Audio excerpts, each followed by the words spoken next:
안녕하세요. 통합과학의 길 열쌤입니다. 자, 제가 이제 25년 6월 4일에 시행된 요 6월 학평을 기점으로 해서 통합과학은 전 모의고사를 다 해설 강좌를 해드리도록 하겠습니다. 통합과학의 시대가 이제 왔죠. 그리고 열쌤이 이제 통합과학 전문가이지 않겠습니까? 예, 절 모르는 친구들도 뭐 들을 수 있겠는데 O2 2022 개정 교육과정에 O2 통합과학을 제가 저자로 참여했었어요. 참여했고 그래서 누구보다도 이 통합과학에 대한 부분은 여러분들한테 좀 해줄 말이 많습니다. 그래서 자세하게 좀 풀어드리도록 하겠고 그전에는 뭐 수능 문제나 이런 것들은 이제 오답률이 높은 문제 위주로 풀어줬는데 전부 다 풀어드리도록 하겠습니다. 그리고 간단하게 이 총평을 좀 하자면 고등학교 1학년이 보는 시험이기 때문에 그렇게 어렵진 않았습니다. 예. 이 수준으로 수능에 나올 확률은 거의 없다라고 보고요. 요거보다는 훨씬 더 어려운 수준으로 나올 겁니다. 이거는 그리고 이제 평가원에서 수행하는 모의고사가 아니고 여러분들이 잘 아시다시피 교육청 모의고사이기 때문에 생각보다는 좀 쉬웠어요. 생각보다. 그 2028학년도 수능의 예시 문항들이 나왔을 때는 저는 생각보다 좀 어렵다라고 생각했어요. 그러니까 우리가 통합과학에 대한 어떤 그 선입견들이 있을 수 있지만 어쨌든 고등학교 1학년이 올라와서 배우는 과학이기 때문에 수능으로 나온다 해도 아주 수준 높은 그리고 여러분들을 굉장히 힘들게 하는 문제는 나오기가 쉽지는 않겠다. 그럼 변별력을 어떻게 가져갈 것인가 라고 고민했었는데 문제를 보는 순간 제가 생각했던 것보다는 훨씬 변별력을 많이 갖고 있다는 걸 알았어요. 그래서 어쨌든 이번 6월 모의고사는 고1 6월 모의고사이기 때문에 생각보다 쉬웠고 1컷은 지금 47점으로 나오고 있는데 아마 그 정도로 확정될 것 같습니다, 여러분들. 자, 1번부터 보도록 하겠습니다. 제가 뭐 쉬운 문제들은 좀 빨리빨리 넘어가도록 할게요. 다음은 측정과 어림에 대한 새 학생의 대화이다 라고 했어요. 1단원이 좀 많이 나왔는데 시험 범위가 적다 보니까 1단원 문제가 좀 많이 나왔습니다. 측정은 질량, 길이 등을 기준이 되는 양과 비교해서 수치와 단위로 나타내는 활동이야. 뭐 당연히 맞는 얘기죠. 측정을 할 때는 도구를 이용할 수 있고요. 어림은 추정하는 거죠. 질량, 길이 등을 추정할 수 있다. 그래서 5번이 맞는 답이 되겠어요. 자, 넘어가서 2번. 다음은 제임스 웹의 우주망원경에 대한 자료이다. 제임스 웹 우주망원경에는 정육각형의 거울 18개를 붙여서 거대한 주경이 달려있고 주경의 지름은 6.5m고 허블 망원경의 약 2.7배이고 집광 면적은 25제곱미터에 이른다라고 했어요. 뭐 이 정보를 우리가 아는 게 중요한 건 아니죠. 그죠? 이에 대한 설명을 옳은 것을 골라라. 기억은 지름이니까 길이죠, 길이. 기본양 중 길이에 해당한다. 당연히 맞는 말이고 니은은 면적이니까 기본양으로부터 유도된 물리량이죠. 그죠? 길이 곱한 거잖아. 길이 곱하기 길이잖아요. 제임스 웹 우주망원경은 거시세계를 관측하는 데 사용된다. 그렇죠. 얘가 미시세계를 보진 않겠지. 넓은 우주를 관측하니까. 그래서 얘도 답이 5번이네요.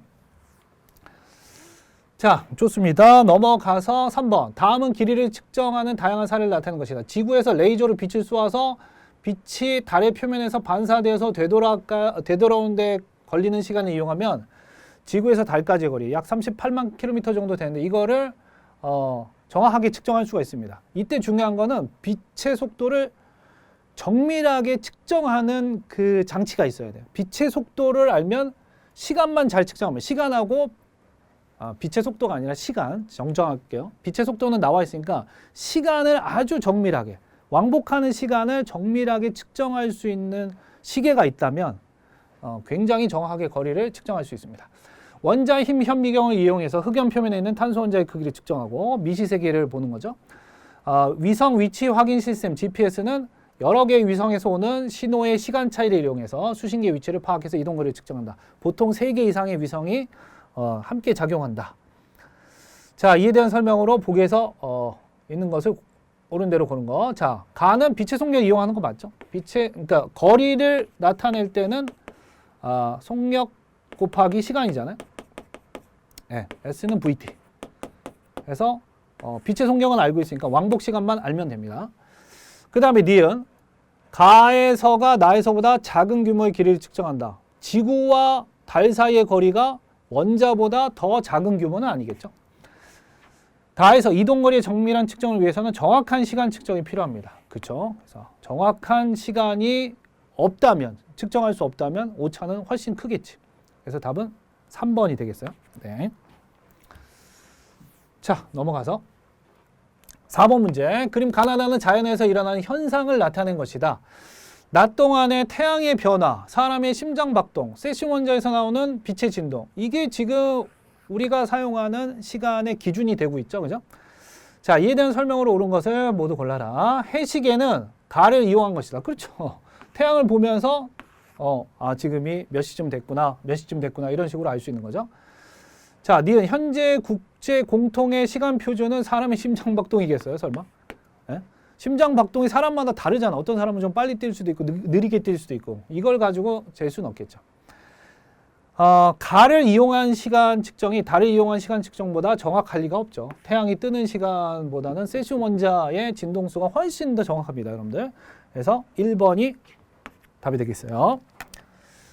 자, 넘어가서 5번. 당뇨병에 대한 설명이래. 당뇨병은 혈중 포도당 농도가 정상보다 높아서 오줌 속으로 섞여 나온 질병이고 단백질 호르몬이 인슐린 분비가 부족하거나 그러니까 인슐린 부족에 의해서 생길 수도 있고요. 인슐린이 나오더라도 제대로 작동하지 못해서 당뇨병이 생길 수도 있습니다. 이런 거를 뭐 1형 당뇨, 2형 당뇨로 분류하는데 통합과학에서는 전혀 중요한 거 아니고요. 8시간 이상 공복 후 측정한 혈중 포도당 농도가 126mg per 데시리터 이상이면 당뇨병이다. 이렇게 진단 기준이 있다고. 이게 뭐야? 측정 표준이잖아. 당뇨병의 기준이 되는 그 측정 기준을 표준화 시킨 거죠. 그죠? 8시간 이상 공복 후에 재는 게 측정 표준이다 이거야. 밥 먹고 바로 재면 다 당뇨게? 그러면? 자, 그럼 이에 대한 설명으로 오는 거. 기억의 단위체, 단백질이잖아요. 단백질 호르몬 인슐린이라고 했으니까 단백질이에요. 단백질의 단위체는 아미노산 맞고요. 니은은 측정 표준이 활용된 사례이다. 그렇죠. 예. 밀리그램 퍼 데시리터는 기본량의 단위가 아니죠. 왜냐하면 부피분의 질량, 밀도를 얘기하는 거잖아요. 그래서 얘는 기본량의 단위가 아닙니다. 길이, 질량, 뭐 시간 이런 데 속하지 않죠. 그래서 답은 3번이 되겠어요. 자, 넘어가서 6번으로 가겠습니다. 그림은 도로에서 발생한 소리를 스마트폰으로 측정한 결과 71.5 데시벨. 데시벨을 사용하죠, 주로. 이에 대한 설명으로 옳은 것만은 보기에서 있는 대로 오는 것. 도로에서 발생한 소리는 디지털 신호가 아니라 자연에서 발생한 신호는 다 아날로그 신호입니다. 이 스마트폰에서는 소리를 전기 신호로 바꾸는 센서가 있다. 당연히 그렇겠죠. 소리를 측정하려면 어쨌든 자연의 신호를 감지하려면 센서가 있어야 되나요? 센서는 전기 신호로 바꾸는 거죠. 데시벨은 소리의 세기를 나타낼 때 사용하는 단위. 네, 맞습니다. 답은 4번. 자, 7번으로 가서요. 자연에서 발생한 아날로그 신호죠. 연속적으로 이어져 있고 뭐 1010 이런 신호, 끊어진 신호를 디지털 신호라고 하죠. 불연속적인 신호. 자, 자연에서 발생한 거고 이거를 전기 신호로 변하는 것이다. 가와 나는 디지털 신호와 아날로그 신호 중에 하나이다. 얘가 아날로그고 얘가 디지털이 되겠죠. 자, 이에 대한 설명을 오는 거. 가는 아날로그 신호 맞고요. 나는 불연속적입니다. 끊겨져 있잖아요. 얘는 이어져 있고.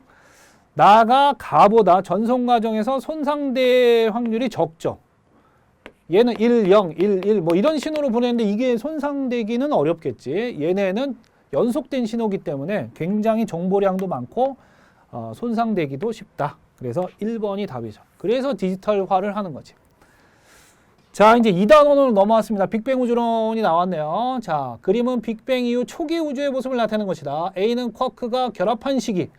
쿼크가 결합했다는 것은 양성자, 중성자가 만들어졌다는 거죠. B는 원자핵과 전자가 결합한 원자가 만들어진 시기예요. 빅뱅 이후에 몇 년이 지났어요? 38만 년 정도 지났을 때 일어난 일이죠. 이에 대한 설명으로 옳은 것만은 있는 대로 그런 것. 우주의 온도는 점점 시간이 지나면 낮아지잖아요. B에서가 A에서보다 낮겠죠, 당연히. 그죠?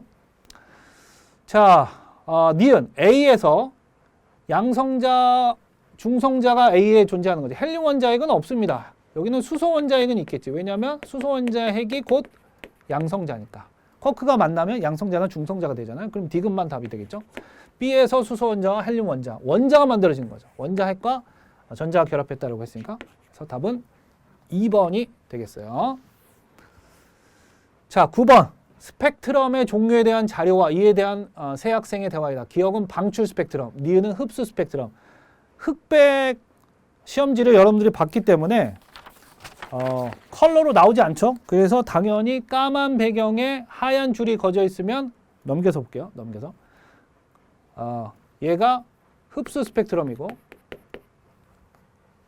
방출 스펙트럼이죠. 미안합니다. 방출 스펙트럼. 까만 배경에 이 밝은 줄이 그어져 있으면 방출 스펙트럼. 밝은 배경에 까만 줄은 흡수선이죠. 흡수 스펙트럼. 자, 고온의 헬륨 기체를 봤더니 이런 5개의 선이 나왔어요. 근데 그 5개 선이 여기 포함되어 있다는 거, 이 저온의 기체 X에는 헬륨이 있다라는 걸 우리가 알 수 있습니다. 자, 이에 대해서 옳게 설명한 학생을 고르는 거죠. 기억은 방출 스펙트럼 아니고 흡수야. 기체 X에는 헬륨 존재하고요. 별빛의 스펙트럼을 이런 식으로 보게 되면 구성 원소를 우리가 알 수 있는 거죠. 그죠? 그래서 답은 B, C 4번이 되겠습니다. 자, 10번. 태양계 행성의 형성 과정을 단계별로 나타내는 것이다. 옳은 것을 골라라. 넘겨서 볼게요. 태양계 성운이 회전해서 수축하고 수축하는 성운의 중심부에는 뭉쳐져서 원시태양이 되고요. 그 다음에 주변부에는 원반이 형성되고 거기서 미행성체가 나와서 미행성체끼리 충돌해가지고 원시행성이 되는 거죠. 그래서 원시지구가 되는 거지. 이런 원시행성들이 형성된다. 자, 기억은 초신성 폭발로 만드는 원소를 포함하고 있다. 맞아요. 왜냐하면 태양계에 지구가 있는데 지구에는 철보다 무거운 원소가 있어 없어? 있잖아. 금, 은, 그 다음에 동, 우라늄, 납 이런 것들 있잖아요. 자, 니은. 가에서 성운의 중심 온도는 높아지죠. 그러니까 태양이 되는 거지. 뜨거운 태양이 되는 거죠. 원시 태양이라고 하면 아직 주계열성 단계는 아니에요. 점점 뜨거워져서 주계열성이 됩니다. 나중에는. 자, 니은은 원시지구죠. 그렇죠. 미행성체들이 충돌하면서 성장하는, 성장해서 만들어졌다. 3번이 답이 되겠습니다.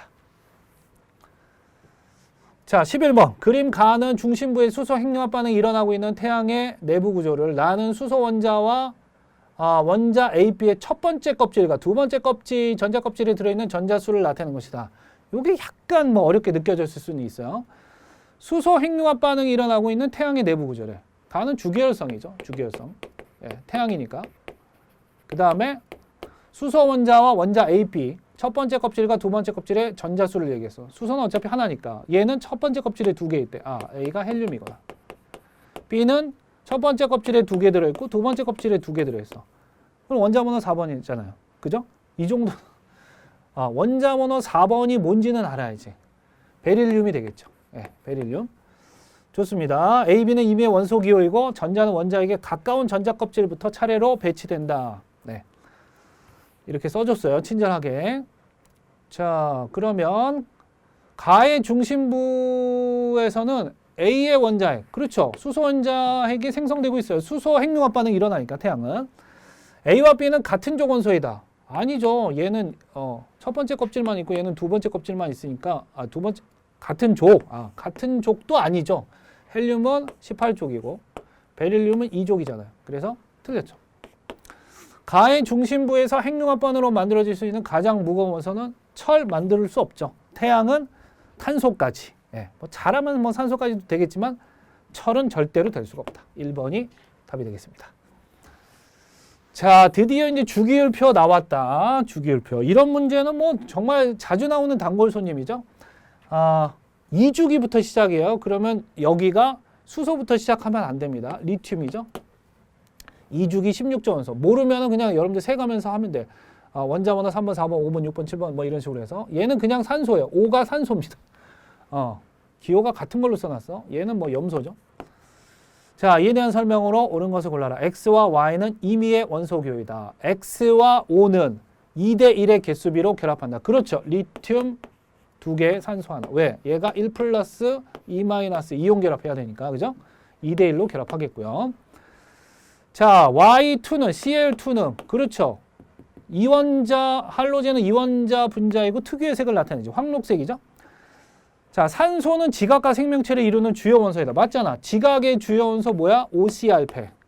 OCR패.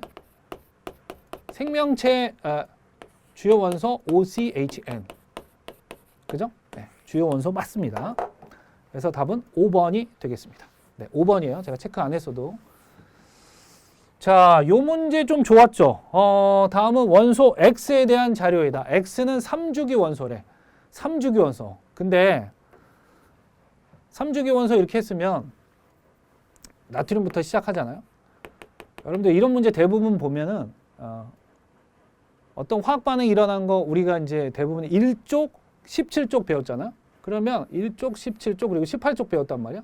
3주기 얘네들 써면 물론 이 사이에도 있지만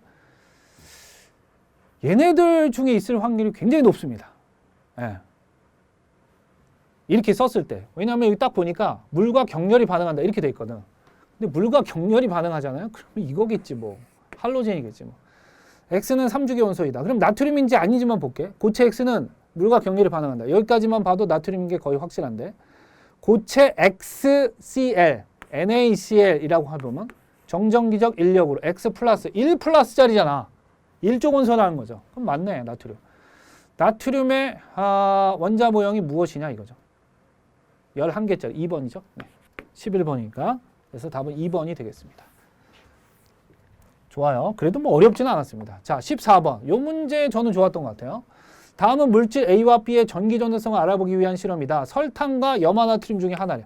자, 하나는 설탕, 하나는 염화나트륨이래. 염나라고 쓸게요. 설탕이 분자인 거는 알고 있죠. 설탕의 화학식은 뭐 몰라도 되지만 CH5로만 되어 있고 염화나트륨은 NaCl이죠. 이 중에 하나는 뭔지 몰라. B는 포도당과 염화칼륨이래. C6H12 그냥 화학식으로 쓰죠. 염화칼륨 KCl.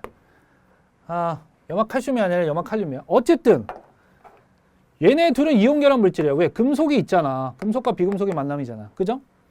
자, 이온결합 물질은 수용액 상태에선 전기전도성이 있습니다. 실험 과정은 두 개의 비커에 고체 A와 B를 각각 넣고 그 다음에 전기전도성 측정기로 전류가 흐르는지 확인해 봤어요. 그리고 가에 A, B가 들어있는 비커에 증류수를 넣고 녹인 다음에 수용액 상태에서 역시 전기전도성을 확인해 봤어요. 어쨌든 고체에서는 뭐 분자나 이온결합 물질이나 전부 다 전기전도성은 없잖아요. 그죠? 자, 그런데 가에서 전류가 흐르지 않는 물질의 가지수가 기억계래. 2개죠. 무조건. 왜요? 아니, 설탕이든 염화나트륨이든 무조건 안 흐르잖아. 맞잖아요. 고체 A와 B는 뭐 이것도 마찬가지야. 얘네들 그러니까 A는 이 둘 중에 하나고 B는 이 둘 중에 하나인데 어쨌든 여기 있는 모든 물질이 고체 상태에서는 전류가 흐르지 않아요. 그러니까 무조건 2개야. 여기서도 2개래. 그러면 A 수용액이나 B 수용액은 이온결합 물질로 돼 있구나. 그러니까 A가 염화나트륨이고 B가 염화칼륨이 되겠네. 그죠? 자, 그래서 기억은 2이다. 맞죠? 나에서 A는 분자가 아니라 이온결합 물질이고요. B는 이온결합 물질이다. 맞죠? 네. 그래서 3번이 답이 되겠습니다. 이 문제 참 좋았어요. 네. 문제 길이도 적당하게 길었고 무조건 길다고 좋은 문제는 아니지만 자, 화학결합. 그림은 분자 가와 나를 결합 모형으로 나타낸 것이다. 화학결합 모형으로. 물하고 이산화탄소 중에 순서 없이 나타낸 건데 얘가 물이고 얘가 이산화탄소죠, 여러분들. 이에 대한 설명으로 옳은 것을 보기에서 있는 대로 고른 것. 자, 얘를 그냥 루이스 구조식으로 나타내보면 이렇게 됩니다. 뭐 비공유 전자쌍까지 나타내보면 뭐 이거를 몰라도 그냥 받아들여 주세요, 여러분들. 이렇게 돼. 뭐야? O가 가운데 있고 H. 자, 보면 기억은 물 맞죠? 기억은 물이래. 가는 물이죠. 가에서 모든 원자는 네온과 같은 전자 배치를 가진다. 맞아요. 얘는 원자 번호가 6번인데 두 쌍 공유받고 두 쌍 공유받았으니까 4개를 공유받은 거야. 그러니까 네온처럼 되는 거고 얘도 8번인데 2개 공유받고 8번인데 2개 공유받았으니까 10번처럼 되는 거죠. 그래서 맞습니다. 공유하는 전자쌍의 수는 가와 나가 같다. 공유하는 전자쌍 하나, 둘, 셋, 넷. 얘는 하나, 둘. 다르죠? 가가 더 많죠. 네. 그래서 답은 기억 니은 3번이 되겠습니다. 네. 3번이 아니라 제가 물이라고 했는데 이게 이산화탄소죠? 예, 3번이 아니라 2번, 1번이죠, 1번. 예, 잘못 봤어. 얘가 물이라고 해놓고서는 얘가 이산화탄소고 물이니까 답은 3번이 아니라 1번입니다, 여러분. 1번. 네. 자, 넘어가서 16번. 그림 가는 규산염 사면체 구조를 나는 규산염 광물이 휘석의 결합 구조를 모형으로 나타낸 것이다. A와 B는 각각 규소와 산소 중에 하나이다. 규산염 광물은 규소를 중심으로 해서 산소가 4개 붙은 사면체 구조죠. 네, 사면체 구조. 자, 얘는 단사슬 구조죠. 요거는 정리를 했어야 아는 거지만 단사슬은 휘석이 대표적인 예고, 그 다음에 공유하는 산소의 숫자는 2개입니다. 그러니까 규소 1개당 이 규산염 사면체에서 2개를 공유했으니까 저는 이렇게 알려줬는데 저한테 배운 친구들한테는 규소 1개당 산소 하나를 갖고 있었는데 옆에 있는 규산염 사면체랑 공유하니까 0.5개로 칩니다. 얘는 내 거이기도 하지만 네 거이기도 하니까. 그러면 하나, 둘, 3개로 쳐서 규소 1개당 산소가 3개가 됩니다. 네. 뭐 이런 식으로도 물어볼 수 있죠. 규소에 대한 산소의 비가 1분의 3이에요. 자, 뭐 이게 중요한 건 아닌데 뭐 이렇게도 분석할 수 있다는 거예요. 자, 그러면 이에 대한 설명으로 옳은 것을 모두 고른 것. A는 산소이다. A가 규소죠. 그 다음에 단사슬 구조 맞죠? 네. 나에서 규산염 사면체는 이웃한 규산염 사면체와 B, 산소를 공유하죠. 2개를 공유합니다. 그래서 4번이 되겠어요. 좋습니다. 자, 17번. 생명체 구성 물질이죠. 물질 ABC의 특징의 유무를 나타내는 것이고 ABC는 생명체 구성 물질이 아닌 규산염 광물도 있습니다. 단백질, 핵산까지 있어요. 자, 이에 대한 설명으로 옳은 것을 보기에서 있는 대로 그런 거. 물질 ABC가 단백질, 핵산, 규산염, 광물 이렇게 놓고 볼게요.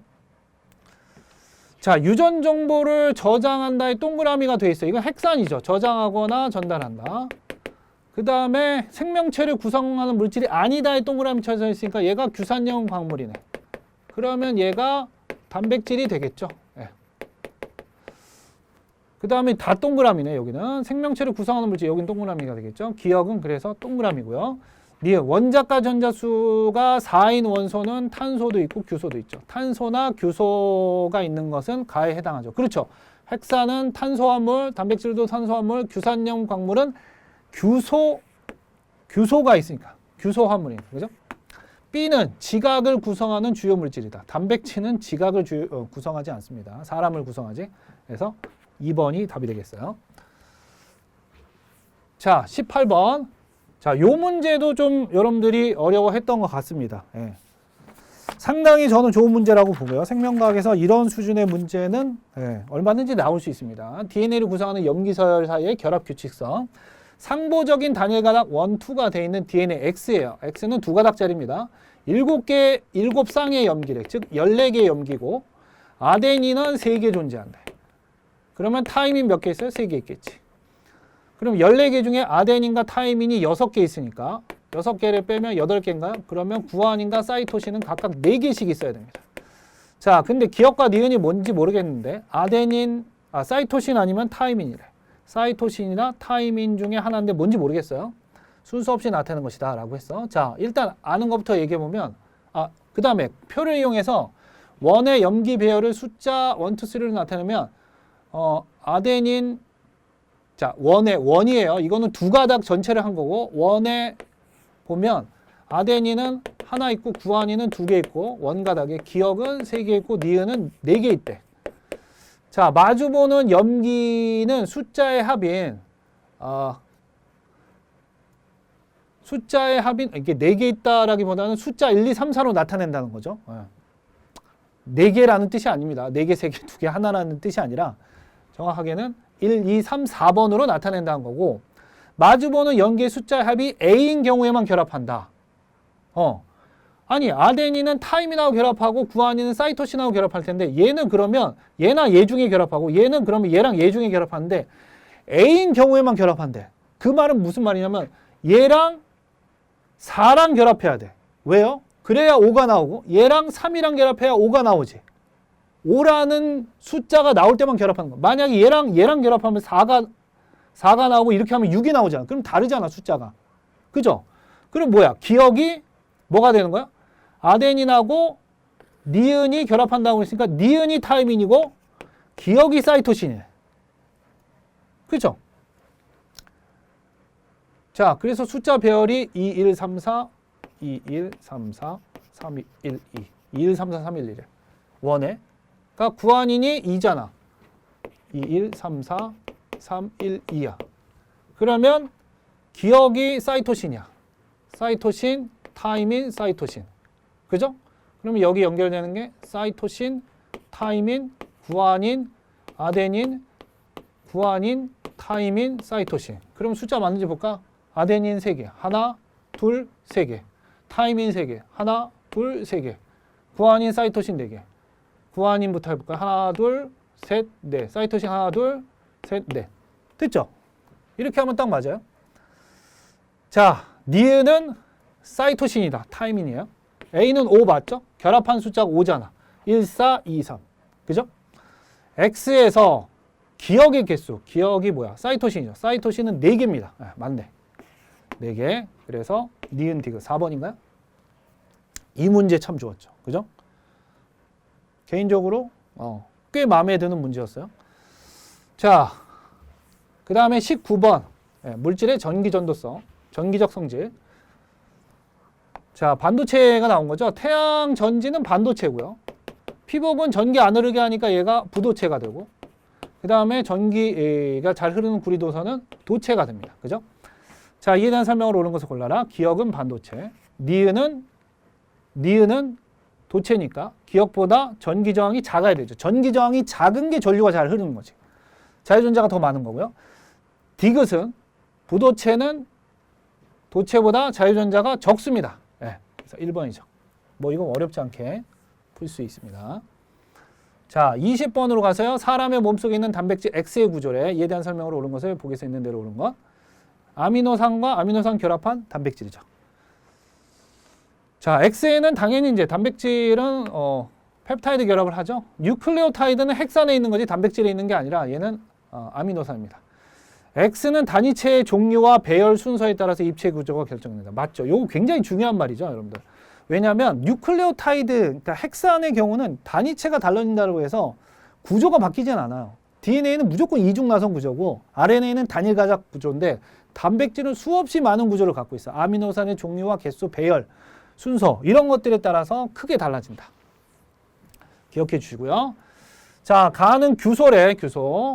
그리고 나는 규산염 광물의 한 종류래요. 이거 뭐 그림만 보고 여러분들이 알기는 좀 어렵지만 석영인 것 같아요. 봤을 때는. 그죠? 뭐 화질이 안 좋아서 조금 그렇긴 하지만 이에 대한 설명으로 오는 것에 있는 대로 그런 것 했는데, 자, 가와 나에는 공유결합이 있다. 당연하죠. 규소만 있을 때는 공유결합이 있습니다. 규소끼리 원자간자 수가 4니까 4개를 공유하면서 공유결합이 존재하죠. 규산염 광물도 뭐 당연히 그렇고요. 나에서 가를 얻을 수 있다. 그렇죠. 규산염 광물에서 규소가 포함되어 있으니까 쟤를 얻을 수 있겠죠. 규소는 반도체 소자로 사용됩니다. 예, 규소가 순수 반도체의 원료가 되잖아요. 그죠? 그래서 답은 5번이 되겠어요. 자, 이제 지구 시스템으로 가서요. 지구 시스템을 구성하는 각 권역 간의 상호작용을 나타내는 것이다. A, B, C의 예를 나타내는 것인데 1과 2는 각각 기권, 수권 중에 하나래. 기권, 수권 중에 이에 대한 설명을 옳은 것을 골라라. 자, 이런 유형도 자주 나오는 유형인데 바람에 의해서 기권, 해류가 발생한다. 수권이죠. 기권, 수권에 의해 광합성 과정에서 이산화탄소를 흡수한다. 생물권과 이산화탄소는 기권에 있지. 기권이 겹쳐요. A, B 상호작용이. 기권이 겹쳐요. 여기가 겹치는 거잖아. 아, 기권이네.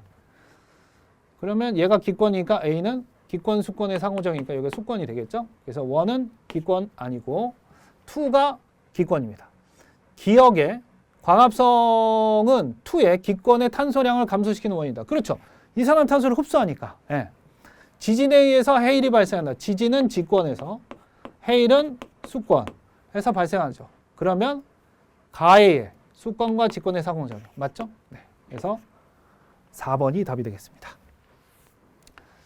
자, 23번. 요것도 뭐 그렇게 어렵진 않습니다. 지구 시스템에서 일어난 탄소의 순환 일부를 나타낸 것이다. 탄소 순환의 일부를. 자, 옳은 것을 모두 그런 것 했어요. A는 화석연료 연소니까 기권으로 탄소가 이동하죠. 직권에 있던 게. 그죠? B를 통해서 용해됐으니까 탄소의 일부는 탄산이온. 예, 물에 녹으면 탄산이온 되죠. 탄소가 순환할 때 무조건 모든 물질의 순환은 에너지의 흐름과 함께 합니다. 연소되면 에너지가 방출되잖아. 생물에 있는 에너지는 빛에너지에서 온 거예요. 광합성 할 때 빛에너지 온 거야. 그죠? 이런 식으로 에너지가 순환한다. 5번이 답이 되겠고요. 자, 이 문제가 오답률 1위였는데 어렵지 않거든요. 제가 봤을 때는 여기까지 진도를 안 나간 학교들이 꽤 있어서 그럴 거예요, 여러분들. 자, 그림은 판의 경계에 위치한 A, B, C 지점을 나타낸 건데 서비평 경계, 수렴형 경계 중에 서비평 경계고 1번이죠. 여기는 보존형 경계, 발산형 경계인데 바다에 있으니까 이건 해령 구역입니다. 여기는 변환 단층, 산 안드레아스 단층이죠. 자, 이에 대한 설명으로 옳은 것을 있는 대로 고른 것 했습니다. 자, A의 하부에서 수렴형 경계는 멘틀 하단부에서 만들어집니다. 그래서 상승부 아니고요. 변환 단층은 화산이 없어요. 화산이 없는 지역은 수렴형 경계 중에 충돌형 경계랑 변환 단층, 보존형 경계에서 없습니다. 이런 거는 정리를 해야만 빨리빨리 정확하게 알 수 있는 거예요. 자, 해령은 새로운 해양 지각이 만들어지는 거. 넓어지면 무조건 생성되는 거고 좁아지면은 줄어드는 거야. 여기는 생성과 소멸이 없어요. 지각에. 자, 25번. 다음은 어느 지역의 화산 폭발에 대한 자료이다. 땡땡에서 화산이 폭발해서 용암, 화산가스, 화산재 등이 분출되었다. 화산재는 최대 2.4km에 도달해서 인근 공항이 폐쇄되었고, 예. 하늘을 다 가리니까 올라갈 수도 없고 그 화산재가 또 엔진에 끼어서 또 문제를 일으킬 수도 있겠죠. 분출된 용암은 주거 지역에 도달해서 주민 피해가 발생하였다. 옳은 것을 골라라. 직권의 변화가 일상생활에 영향을 미치죠. 항공기도 운항이 중지되고 집도 막 파괴될 수도 있고, 그죠? 대기 중에 화산재는 태양 복사 에너지를 막아주는 역할을 합니다. 그래서 기온이 낮아지기도 해요. 90년대 폭발했던 피나투보 화산 때문에 거의 지구의 그 당시에 평균 기온이 1도 가까이 떨어졌어요. 네. 실제로 이런 사례들이 많죠. 화산 폭발은 지구 내부 에너지가 지표로 방출되면서 발생한다. 네, 이거 맞죠? 지진과 화산은 둘 다 지구 내부 에너지가 분출되는 거야. 나오는 거야. 근데 화산은 마그마와 함께 나오는 거죠. 자, 여기까지 한번 해보도록 하겠습니다.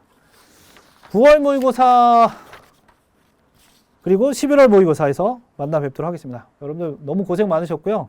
첫 이제 통합과학 시험이었는데 지금 못 봤다고 너무 걱정하지 마시고 나중에 진짜 본 게임에서 더 잘 보는 리허설이라고 생각하고 잘 준비하셨으면 좋겠습니다. 선생님은 다음 시간에 9월 모의고사 해설 강좌에서 만나도록 하겠습니다. 감사합니다.